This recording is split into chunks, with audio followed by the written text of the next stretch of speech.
but not least, man. I thought that them having Garrett Green didn't have the season I thought he was gonna have last year. He was one of them quarterbacks I was talking about. Watch out for. But now I definitely can say without a doubt, watch out for Jalen Henderson. Watch out for Jalen Henderson in the spread type of offense. They got Jaheim White coming back in that backfield. Um, they not taking no prisoners, bro. I don't think West Virginia. I don't think is going to have two back to back bad seasons, especially because I believe without a doubt, I think they got back coming back because their new coach, their old coach. I'm sorry, Rich Rodriguez, right?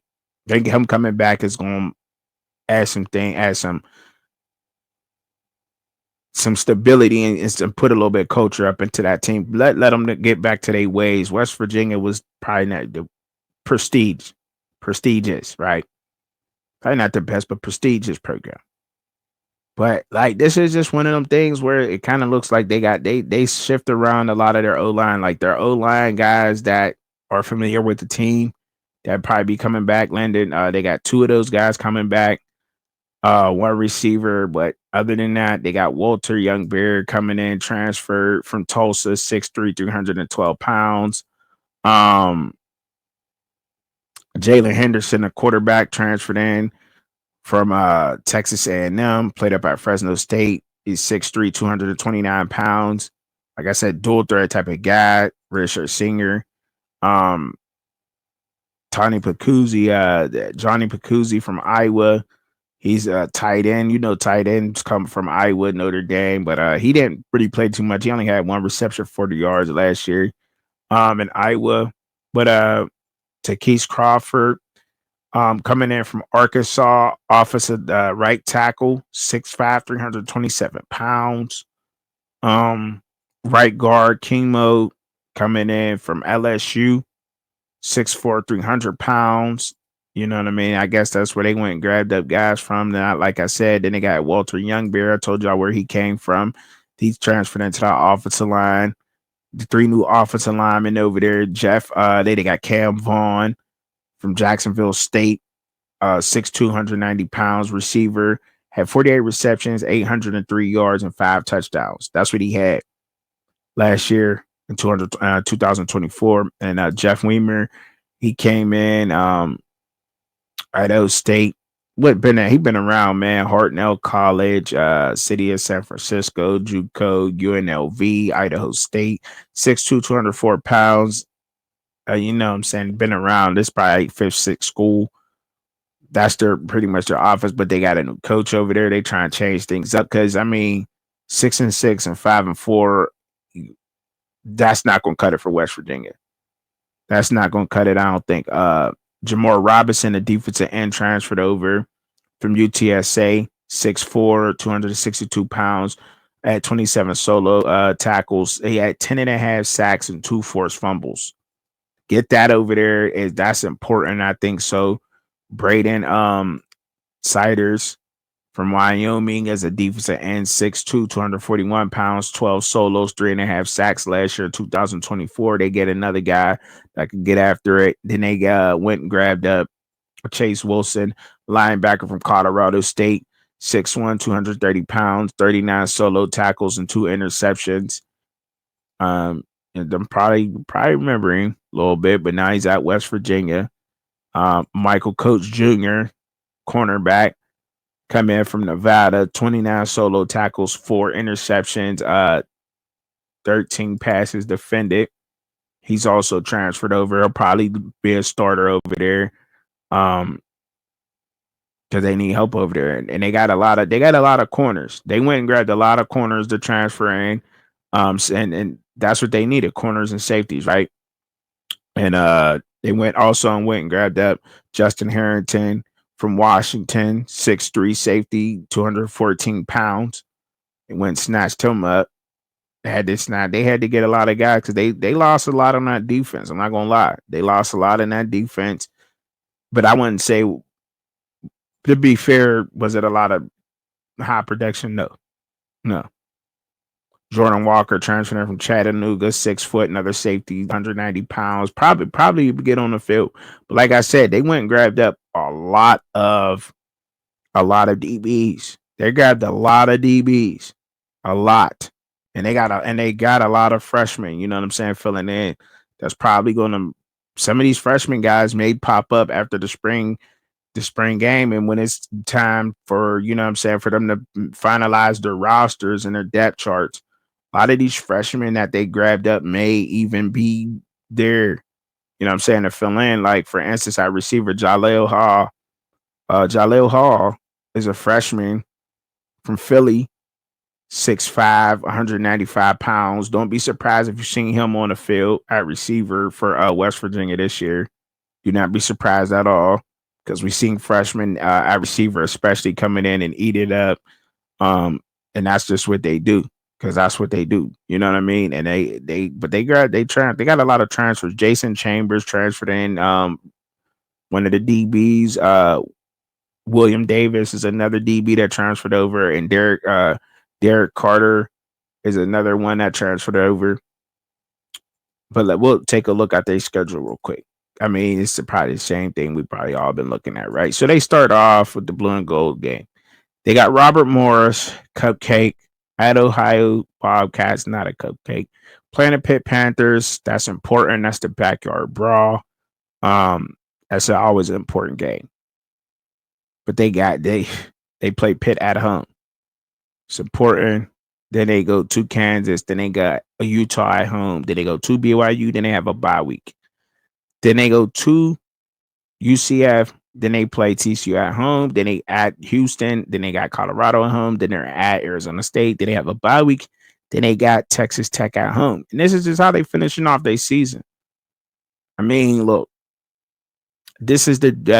look, man. I had a fun, but the amount of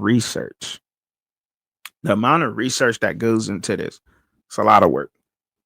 Head coaches, positions, which guy's gonna be where. Well, you know what I mean? Where these transfers coming from? The stats, everything. Like, you know what I'm saying? Like it's boy, but I enjoy it. I enjoy doing it. And look, this is the Big 12's fails and do wells. You know what I'm saying? So I hope that y'all enjoyed it and y'all it was informative for y'all and y'all got a kind of a outlook and you able to pick your favorite Big 12 team and kind of look at the Big 12 teams for yourself, right? Not just go off my word, but I gave you enough information for you to be able to soak up some information about these Big 12 teams and to look at them and say, okay, I think this Big 12 team is going to do good. I think that Big 12 team is going to do good. But I'm looking at, I think Utah will. I think they'll have a bounce back season. Um, I think Utah will have a bounce back season. If I had to pick any of the teams that had a bad season, I would say Utah, West Virginia. I'm looking at them to have a bounce back season. And like I said, Colorado, I got them in the 7 this year. And I don't think that that's bad, especially with this Big 12 being the way that it is. I'm telling you, like, when it's all said and done at the end of the season and we get to looking at the way that this Big 12 is, I think that a lot of us have a newfound respect for the Big 12. Um, Even though they pull from G5 schools to fill out their conference, I think that we'll have a newfound respect for this conference. Yeah, I know we will. I know we will because of the competitiveness that we're going to see outside the conference, and I'm expecting this team to do well outside their conference. We'll see how it shapes up, but I am expecting the Big 12 to do well outside of the conference. I really am. Um, Especially with some of the additions that they got. There's good coaching in the Big 12. If we're not getting nothing else, we gotten some good coaching, right? And I think that we'll see some flip teams this year. I think so. I think we'll see. I think a lot of it's going to be hard to get up out of the Big 12. It's going to be hard. So I don't think it's going to be easy this year as it was last year. I think it'll be a lot more competitive. That's just me. Like I said, I gave y'all a couple of teams. To pick a winner right now would be crazy to do that, but I guess it'd be crazy. It'd be crazy because you got TCU and Sonny Dykes are largely going at TCU and Sonny Dykes and with Josh Hoover, one of the most experienced quarterbacks. He's the best thrower of the ball that will be in this conference this year. And then you have to look at like Sam Levitt, um, maybe Noah Favita, Rocco Beck. And I said Rocco Beck, Sam Levitt, Caden Salters are pretty all right. Connor Wegman, you have to throw him up in there. Sawyer Robinson, you can't forget about Sawyer Robinson just because of what he did last year. You know what I mean? You know what I'm saying? So it really comes down to, okay, we see the quarterbacks, right? I think every team has like addressed their quarterback position in the Big 12. Running back wise, I like what Utah and West Virginia got put together. I like what they got. I like what West Virginia got together. I mean, Jaheim White should probably be one of the best running backs in the Big 12 this year. Period, point blank. Period, point blank. He's been tearing them up for the past couple. He's been sharing carries. So Jaheim White should be getting off this year. And some of the backs for Baylor, experience. Like, and don't hold up. Don't let me forget LJ. LJ Martin from BYU. He was tearing shit up. Like, so I mean, so when you got it, so Jake Retzliff is a damn good game manager, but then when you look at LJ Martin, and then when you get to looking at their receiver core, like BYU might be right back up in the top. They're going to be a competitive ass team, and teams are trying to catch up to BYU and Arizona State right now to what they put together. BYU and Colorado, don't forget it. Baylor was there, Kansas State was there, but these other teams are right there with them. So, it's going to be tough. It may come down to something like I don't think we're going to see what we saw last year. I think we may see a 9-game winner of the Big 12. I think 9 games. That's no slight. That's no slight. That's no slight. That is no slight. 9 games may be able to win the Big 12. I think if you win 10 games in the Big 12, I think you're for sure going to walk away with the conference.